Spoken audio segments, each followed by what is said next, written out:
Assalamualaikum warahmatullahi wabarakatuh. Halo semuanya, perkenalkan nama saya Nora Dwi Anggraini dari Universitas Pembangunan Pancasila Medan, Prodi Manajemen dengan NPM 2015-310507. Nah, jadi pada kesempatan kali ini saya ingin mempresentasikan tugas ujian tengah semester saya pada mata kuliah Manajemen Pengendalian Usaha. Jadi, kali ini saya akan meresum materi dari pertemuan 1 sampai pertemuan 7. Mari kita saksikan.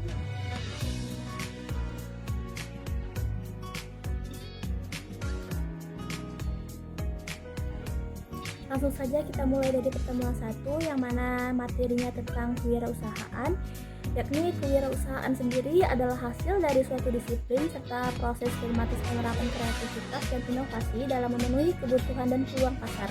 Kewirausahaan mempelajari nilai, kemampuan, dan perilaku seseorang dalam berkreasi dan berinovasi. Oleh sebab itu, objek kewirausahaan adalah nilai-nilai dan kemampuan seseorang yang diwujudkan dalam bentuk perilaku. Nah, manfaat kewirausahaan sendiri ada membuka lapangan pekerjaan baru, sebagai generator pembangunan lingkungan, lalu ada sebagai contoh pribadi unggul, terpuji, jujur, berani, dan tidak merugikan orang lain. Lalu ada juga peluang untuk meraih keuntungan yang optimal. Lalu ada peluang untuk berperan aktif dan mendapat pengakuan dari masyarakat, serta mendidik masyarakat hidup efisien dan sederhana.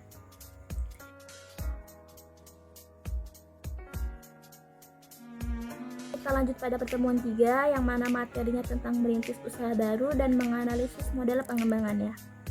Nah, perencanaan bisnis sendiri merupakan langkah awal dalam menjalankan bisnis. Biasanya terdiri dari apa yang akan kita lakukan, kapan dan bagaimana cara lebih jelas mengenai tipe bisnis yang akan kita rintis, siapa saja yang akan menjadi pelanggan dan produk atau jasa apa yang akan kita tawarkan. Nah, lalu ada 3 hal yang bisa kita lakukan untuk memulai usaha baru.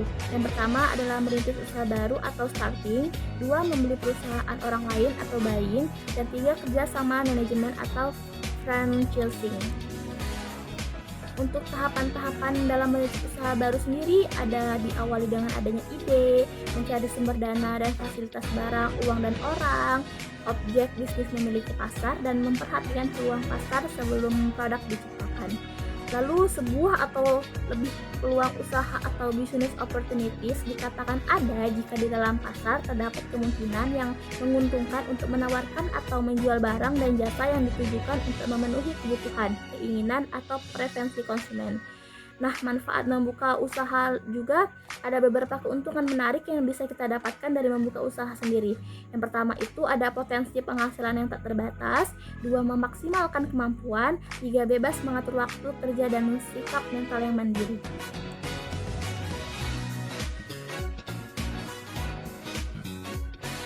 Lalu pada pertemuan keempat ini adalah materi tentang organisasi dan manajemen dalam mencapai tujuan organisasi yang berorientasi laba. Nah, jadi menurut Profesor Dr. Sandang Siagian, organisasi adalah suatu bentuk persekutuan antar 2 orang atau lebih yang bekerja bersama serta secara formal terikat dalam rangka pencapaian tujuan yang telah ditentukan, dan dalam ikatan itu terdapat seorang atau sekelompok orang yang disebut bawahan. Nah, manajemen sendiri adalah suatu proses yang dilakukan oleh manusia dengan memanfaatkan sumber daya yang ada untuk mencapai tujuan yang efektif dan efisien. Lalu laba sendiri adalah peningkatan kekayaan seorang investor sebagai hasil dari penanaman modal setelah dikurangi biaya-biaya terkait penanaman modal tersebut. Namun jika melihat dari sudut pandang akuntansi, laba merupakan selisih harga penjualan dengan biaya produksi.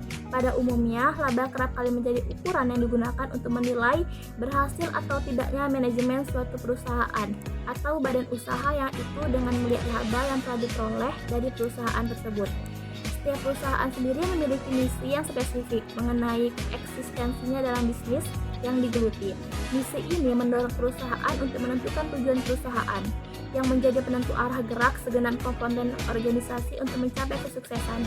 Oleh sebab itu, penentuan tujuan tidak bisa dibuat hanya untuk memenuhi hal-hal yang sifatnya sementara. Namun, penentuan tujuan tersebut harus memiliki cakupan yang lebih luas, berorientasi ke masa depan, dan mampu menggerakkan segenap energi dan sumber daya organisasi untuk mewujudkan masa depan yang diinginkan. Tujuan merupakan hasil akhir yang menjadi parameter keberhasilan atau kegagalan organisasi dalam menjalankan roda bisnis yang digeluti. Maka untuk mewujudkannya perlu melibatkan sumber daya organisasi secara efektif pada tiap tingkatan manajemen.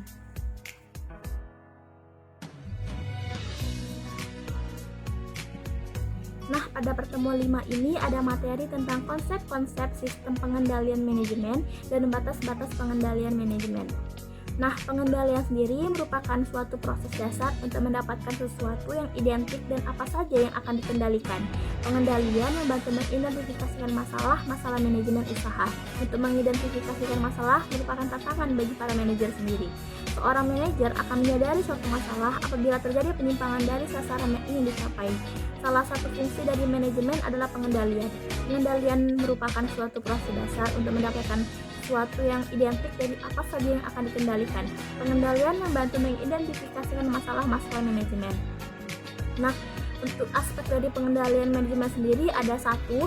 Kegiatan pengendalian manajemen, 2. Keselarasan umum, 3. Perangkat penerapan strategi, 4. Tekanan finansial dan non-finansial, 5. Bantuan dalam pengembangan strategi baru, 6. Formulasi strategi versus pengendalian manajemen. Nah, konsep manajemen itu sendiri terdiri dari sistem pengendalian dan manajemen itu sendiri. Manajemen mempunyai tanggung jawab atas kegiatan perencanaan, pengendalian, dan pengambilan keputusan operasional perusahaan. Dalam manajemen juga terdapat batas-batas pengendalian yang meliputi formulasi strategi dan aktivitas formulasi strategi, pengendalian manajemen, pengendalian tugas, dan perumusan strategi. Jadi, kesimpulannya, konsep manajemen itu memiliki kaitan yang erat antara kegiatan perencanaan, pengendalian, dan pengambilan keputusan operasional perusahaan dalam sistem itu sendiri. Jika salah satu tidak terpenuhi, maka akan mengganggu sistem itu untuk berjalan mencapai tujuan yang ingin dicapai perusahaan.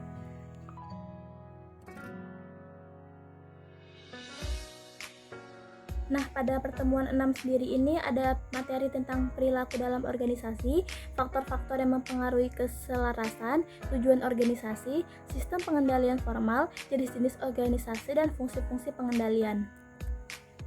Nah, perilaku organisasi sendiri adalah suatu bidang terapan yang mempelajari tingkah laku atau perilaku manusia dalam organisasi, mulai dari kapasitasnya sebagai individu atau anggota kelompok hingga hubungan yang relevan dengan organisasi. Sistem pengendalian manajemen yang baik akan mempengaruhi perilaku anggota organisasi. Apabila terdapat goal congruence dalam organisasi, yaitu suatu kondisi yang diperoleh dari suatu usaha anggota organisasi dalam mencapai goalnya masing-masing, juga membantu tercapainya goal organisasi. Lalu ada tentang faktor-faktor yang mempengaruhi keselarasan tujuan, yaitu faktor-faktor eksternal dan faktor-faktor internal atau budaya, gaya manajemen, organisasi internal, serta persepsi dari komunikasi.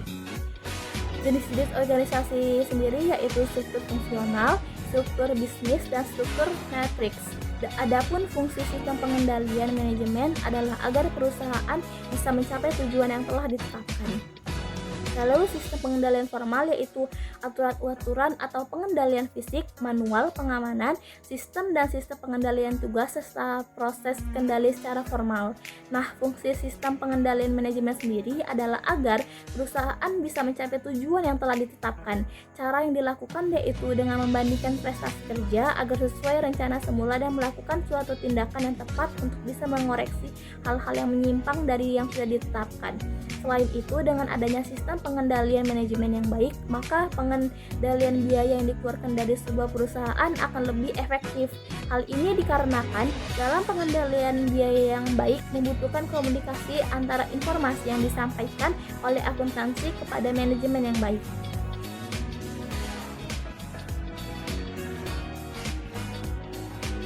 Nah, pada pertemuan 7 ini ada materi tentang pusat pertanggungjawaban, yang mana pusat tanggung jawab merupakan organisasi yang dipimpin oleh seorang manajer yang bertanggung jawab terhadap aktivitas yang dilakukan. Pada hakikatnya, perusahaan merupakan sekumpulan pusat-pusat tanggung jawab yang masing-masing diwakili oleh sebuah kotak dalam bagian organisasi. Nah, pusat-pusat tanggung jawab tersebut kemudian membentuk suatu hierarki pada tingkatan terendah, yakni pusat untuk seksi-seksi, pergeseran kerja, dan unit organisasi kecil lainnya. Departemen bisnis yang memiliki beberapa unit organisasi yang lebih kecil menduduki posisi yang lebih tinggi dalam hierarki. Nah, ada 4 jenis pusat tanggung jawab. Digolongkan menurut sifat input dan output moneter yang diukur untuk tujuan pengendalian. Yakni yang pertama ada pusat pendapatan atau revenue center, pusat beban atau expense center, pusat laba atau profit center, dan pusat investasi atau investment center. Di pusat pendapatan, output diukur secara moneter. Di pusat beban, input yang diukur. Di pusat laba, baik pendapatan atau output maupun beban atau input diukur. Dan di pusat investasi, kaitan antara laba dan investasi diukur. Masing-masing pusat tanggung jawab tersebut membutuhkan perencanaan dan sistem pengendalian yang berbeda. Nah, masing-masing pusat tanggung jawab tersebut membutuhkan perencanaan dan sistem pengendalian yang berbeda. Ditinjau dari ringkas perencanaan dan teknik-teknik pengendalian yang digunakan di pusat pendapatan, dan kemudian beralih ke diskusi yang lebih luas mengenai teknik-teknik yang digunakan di pusat beban.